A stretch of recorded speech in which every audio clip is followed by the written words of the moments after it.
Yes,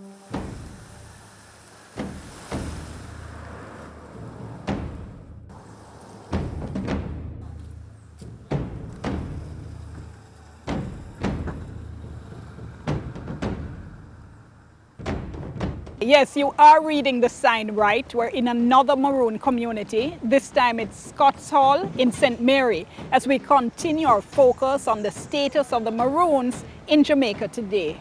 Welcome to All Angles. I'm Dion Jackson Miller. Come now, let's go.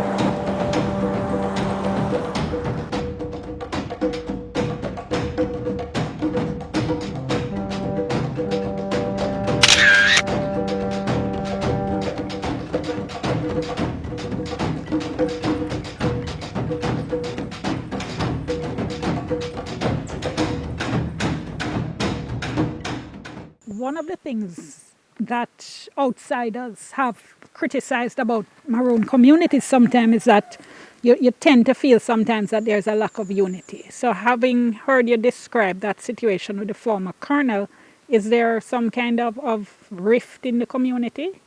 There is always lack of unity among the Maroons. What's the decision-making process in the community? So for instance, to give an example, you recently met with the Prime Minister.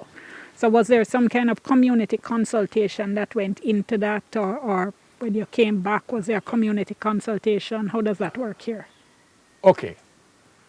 The meeting to meet with the Prime Minister was not announced before the meeting as such, because we didn't know. The meeting was just like a fact-finding. It's not to make any decisions. It was on a very critical or edgy situation we were both in because of the conditions that we had to meet, but we feel that we had to start a dialogue. So at the end of that meeting, when we decided to go, yes, I consult with my deputy, my secretary was also on the thing, and of course, my captain, to blow their bing, and another one of my major. So we discussed that I have to go to this meeting because I need to hear what was taking place for myself. So when I returned, of course, everybody in Jamaica and here also was confused. And I had to have a meeting to tell them exactly what took place and why I had to go there. And not everyone was in agreement because they actually didn't understand. I know you've heard the criticisms that the Maroons who went to that, the three leaders who went to that meeting without Chief Curry, who the office of the Prime Minister had said was not invited, that you guys basically sold him out, that you they showed a lack of unity. You have said that's not so. Why do you It is not reject that? It is not a lack of unity why we went without him. He was not invited by the Prime Minister. It wasn't for us to say, well, he should go. The Prime Minister was saying the meeting will held, this particular meeting will go on without him. So we had an emergency meeting right after that to know that this is really not what we wanted, but we need to start a dialogue. So our reason for going is not to go without Curry, but because Curry was not actually invited at this meeting. So the call really wasn't ours. It's either we wouldn't go or we went without him. Okay. There was not an option. Why go without him though? Why not say we're not going without him? Well, at first we was discussing among ourselves that he should have went because we could not make any decision without Corey. But this was a fact-finding mission, and I think that since the Prime Minister determined that he would not meet without him, I don't think it was our position to say, well, we will not talk to the Prime Minister unless Corey is involved. Why not? Because I think if Corey had had that invitation to go without us, he would have went. Okay. So you had said that you said that initially the Maroons all wanted to meet all four leaders with the Prime Minister. Yes. Right. Because we thought that the Prime Minister wanted us to make concessions, make decisions, have an argument about what's going on. But I think it was a fact-finding mission. And he thinks that the atmosphere wasn't right to meet with him at this time. So has a date or time been set for meeting with all four with the Prime Minister? Well, he said after that meeting, he said that he wants another meeting in 2 weeks. Now, With during who? that meeting, With who though? with all four.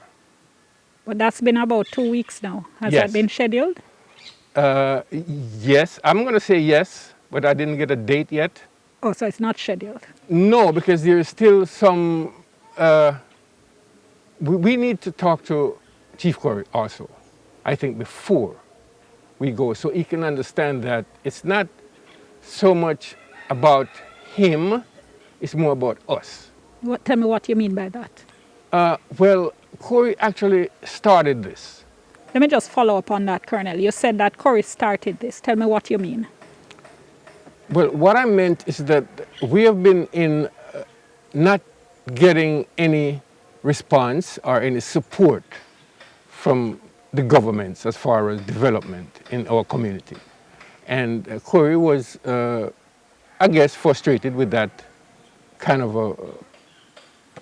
how the government treats us, so to speak. And he raised the flag that no mining, of course, and again, the word sovereignty came up. So there was an argument between him and the Prime Minister, of course, where he says, and the Prime Minister says something. So it makes Jamaica and the world aware of Maroons. So Corey is the one that started this fight that needed to start all along. Let me make sure I understand you. Yes. You're saying Corey is the one that started this fight that needed to be started? Yes. Meaning raising concerns about the lack of development in the Maroon communities? Yes. And yet you allowed the Prime Minister to lock him out of an essential meeting to discuss those very issues. No, we didn't allow that. How that makes sense? No, we didn't Colonel? allow that. We did not allow the Prime Minister to Well, do you anything. went. So by going, you allowed it. No, but Corey had met with government officials without us. We didn't go to make any decisions. It was either we refuse the Prime Minister's invitation, and I think that wouldn't be a correct thing to do, because whenever we are ready for an invitation with him, he could have said, well, you didn't come to ours, and we need to get a dialogue started. Okay, so I've heard there are two things I'd love you to clarify, because earlier on you said you believe Corey would meet with government without you, would have gone to OPM without you if invited. Yes. And then you just said that he's met with government without you. So tell me, what is the position you have in relation to Chief Corey and a compound? You sound as if you think they are setting themselves apart from the rest of you. Is that it? Well, I would say so, because we haven't had any dialogue, and we should have. So what about these Before. meetings between the four leaders that I hear has been taking place? No. It How? only started a week before the meeting with the Prime Minister. The first dialogue with Chief Corey started just when we was about to meet, because we wanted to meet, and the Prime Minister went ahead and said, well, he wanted a meeting also, but he's not ready to meet with him. So the first dialogue with Chief Corey was when he actually knew that there was a meeting going to take place and he was invited. So there is no, because I had thought there was a kind of overarching councils that the four Maroon leaders would meet from time to time and discuss issues and so on. There's nothing like that? No, we had never met before that time. There was quite a number of times Chief Corey was invited to meet with this new council, and he never never showed up. New council meaning what? I mean, Y Coil, which is a new secretarial that we're trying to form. That's someone that represents all four Maroon communities.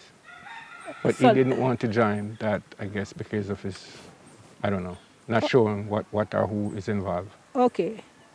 All right. So there really then is a feeling that Corey is doing his own thing. So when the rest of you got invited, you didn't feel that there was any unity to break. No, not at that point. There was no unity at all Okay. before the invitation.